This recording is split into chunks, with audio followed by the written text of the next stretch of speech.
So what is Social Security and how does it actually work? So the first thing to know is that Social Security is actually 3 different programs. So there's disability benefits for if you become disabled, permanently disabled. There are benefits for your family if you pass away when you have minor children. And there's retirement benefits that you get from retirement through death. And so the funding for Social Security comes from current workers. So the current workers right now are paying for the Social Security of people who are 65-ish plus.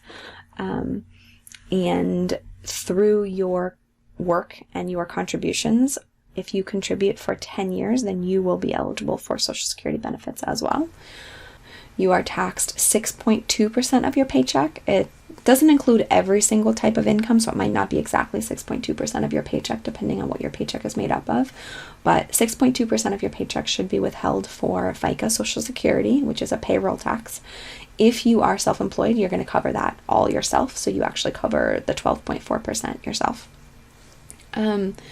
So Social Security payments are meant to replace a percentage of your income. So they're not meant to replace 100% of your income, but they're meant to replace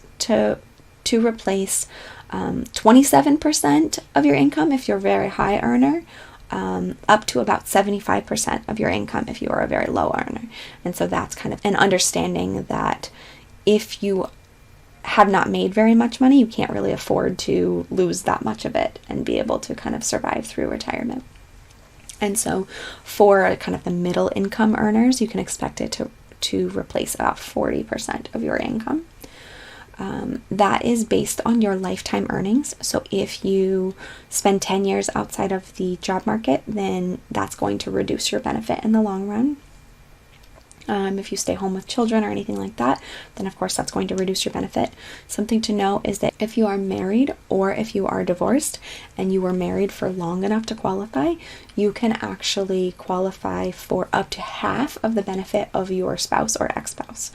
So let's say your benefit, you do qualify, but your benefit's only going to be $500, and you have a spouse or an ex-spouse whose benefit is going to be $3,000.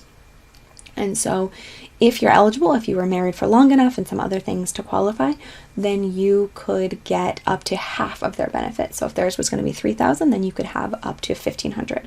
And so the way that would work is you would get the $500 that you had earned, and then you would get $1,000 on their earnings, basically. And that does not reduce their benefit at all. They would still get their normal $3,000. So that's especially helpful to know, especially if you're a stay-at-home parent or anything like that has kept you out of work for a significant amount of time. As I said, you need to have worked for 10 years. You need to receive 40 credits to be able to receive the retirement benefits for Social Security. For those that were born after 1960, you can start your full benefits at 67. You can get reduced benefits starting at 62, and those benefits are reduced by something like 8% each year that you decide to get it earlier. And note that if you decide to get it earlier, those benefits are going to be reduced all the time. So if you get it at 62, then your benefit's probably going to be about 30% less than what it could have been, and it's going to stay that amount for the rest of the time that you are retired. You'll still get cost of living increases, but you're not going to go back up to the regular retirement amount that you were going to get.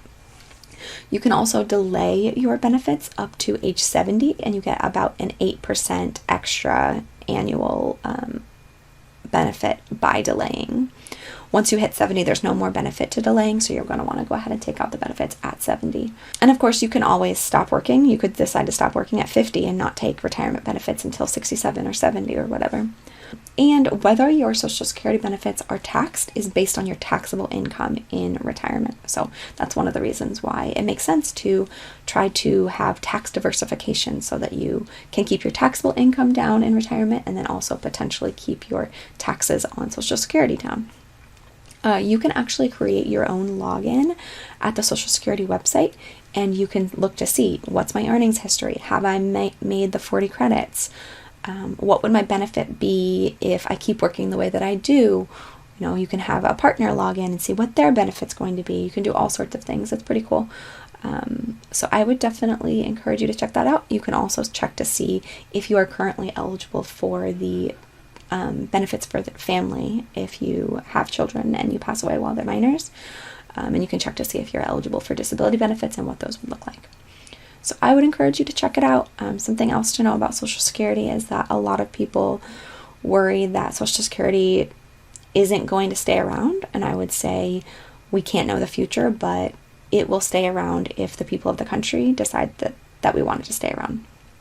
So politicians and the people of the country are not going to vote to get rid of it, I don't think, because we wouldn't want to have all of the older generation out on the streets. So I do not think that we will ever decide to fully get rid of Social Security. I think it might change.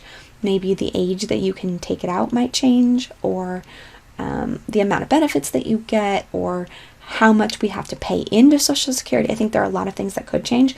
I do not think that Social Security will go away completely. So yeah, go to the website and check it out. It's pretty cool.